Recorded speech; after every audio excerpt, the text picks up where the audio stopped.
My reflection started blinking out of sync. They tell you not to believe everything you see, but nobody ever warns you about the physics of it. We take for granted that light travels and reflects in an instant, a perfect, unwavering law. I'm here to tell you that sometimes there's a delay. It all started back in the autumn, during a particularly grueling period at my job. I was living alone in a place that never quite felt like home, one of those sterile new builds where the walls are too thin and the windows don't open quite wide enough.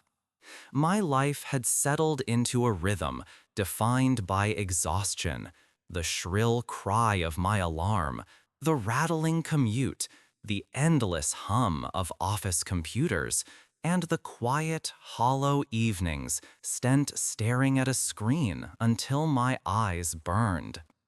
The city outside was a perpetual gray wash, a backdrop of wet pavement and hurried, anonymous faces. The first time it happened, I almost missed it. It was late, well past midnight, and I was leaning over the bathroom sink, the harsh fluorescent light carving deep shadows under my eyes. I looked a wreck. I remember thinking how tired the man in the mirror looked before I blinked. He blinked back, of course, but there was a stagger, a fractional delay, like a film frame getting stuck in the projector for a single imperceptible moment. My eyes were open again while his were still closing. I straightened up, heart thumping once, hard. I stared, blinked again, deliberately this time. Nothing. The man in the glass was perfectly in sync, a flawless puppet. I shook my head, blaming the long hours and the caffeine wearing off. Just a brain glitch, a synaptic misfire brought on by stress. I splashed my face with cold water and didn't give it another thought. But it kept happening. A few days later, in the polished chrome of the elevator doors at work, my distorted reflection turned its head a half second after I did.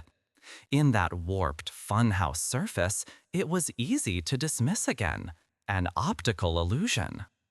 Then, walking home, I caught my image in a darkened shop window. I stopped, and for a sickening beat, the silhouette of the man in the window kept walking, taking one more phantom step before freezing to match my stillness.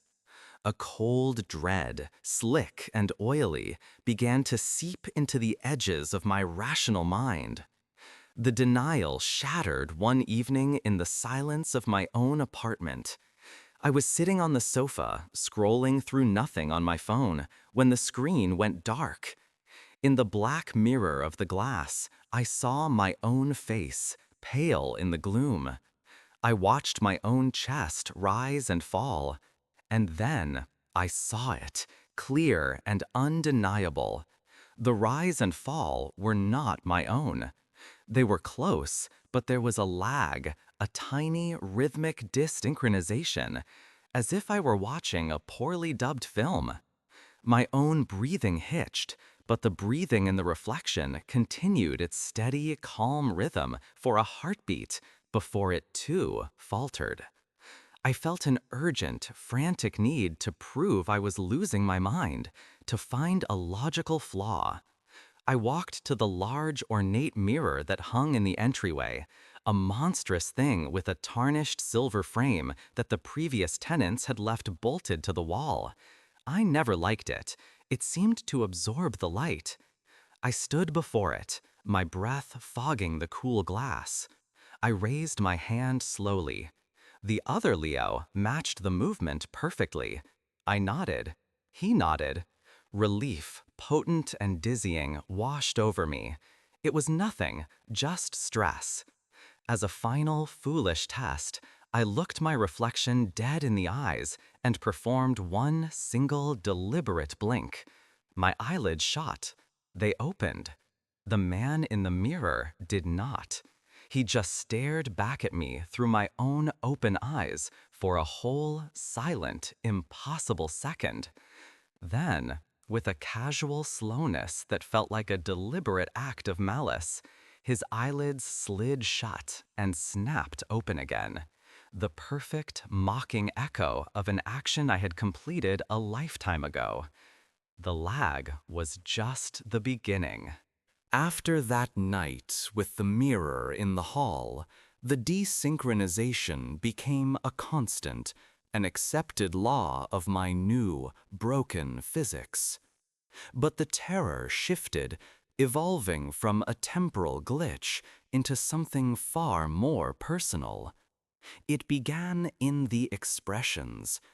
When a wave of anxiety would wash over me, making my hands tremble, I'd look up to see the man in the glass perfectly composed, a placid observer. Sometimes, as my own face was a mask of exhaustion and fear, the corners of his mouth would lift into the faintest, most unsettling smirk. It was a look of private amusement, of knowing something I didn't. He was no longer a delayed puppet. He was an audience. The true dread, the kind that hollows you out from the inside, set in one afternoon. I was standing in the entryway again, staring at that same monstrous mirror with the tarnished silver frame, the one that seemed to drink the light from the room. I wasn't testing it anymore. I was just lost, my mind a gray fog. My eyes were unfocused, staring blankly at my own tired face. Then I noticed it. My reflection's eyes weren't looking at mine. They were angled slightly upward, focused on something behind me. Slowly, with a nauseating sense of deliberation, I saw his gaze track a small, erratic movement. My blood went cold. I forced myself to turn, to look up at the ceiling behind me. There, a tiny spider was making its jerky way across the white plaster. I hadn't seen it, I hadn't heard it, but he had. He was not just an echo. He was an observer with his own senses, looking out at my world through someone else's eyes. That was the breaking point. A frantic energy seized me.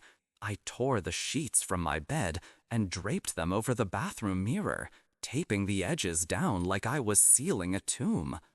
The framed pictures on the walls were turned to face them. The one in the entryway, the old, heavy one, wouldn't budge from its bolts.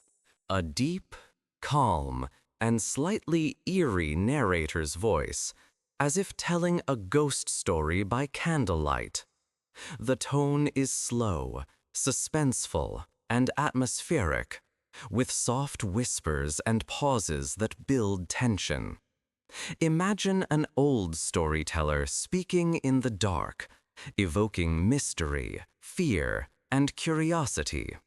The emotion should shift between calm narration and chilling emphasis when describing supernatural moments.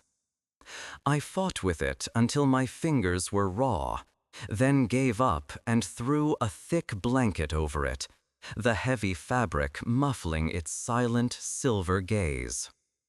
For a day, maybe two, there was a fragile peace, a false quiet. But my apartment was full of ghosts I couldn't exorcise. I'd see him in the convex curve of a spoon as I ate my cereal, his face tiny and warped, but his eyes steady and aware.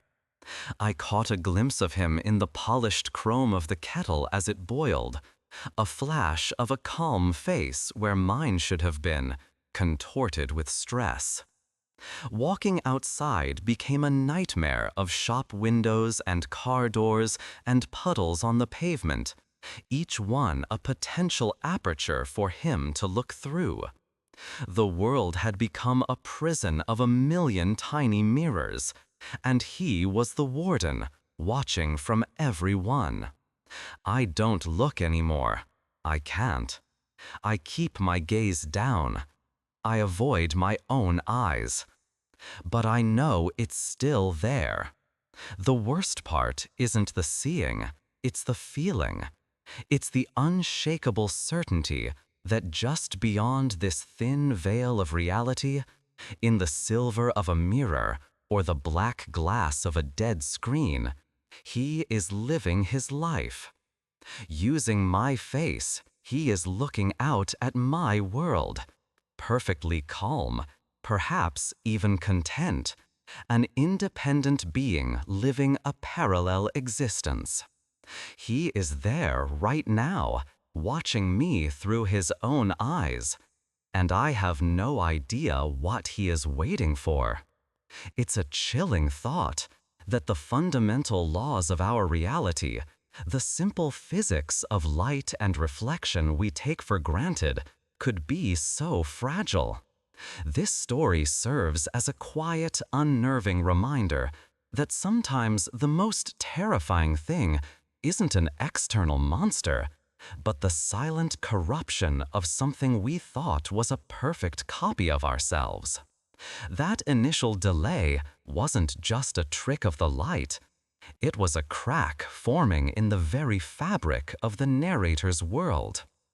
If stories that explore those cracks in reality resonate with you, I hope you'll continue to join us here at Content Channel. It makes me wonder. After realizing the reflection was independently aware, would you have tried to communicate with it? Or would you have done what Leo did and tried to shut it out completely? Thank you for listening. Be careful next time you catch your own eye. And we'll see you again soon for a story from someone who believes their reflection is trying to warn them about something in this world.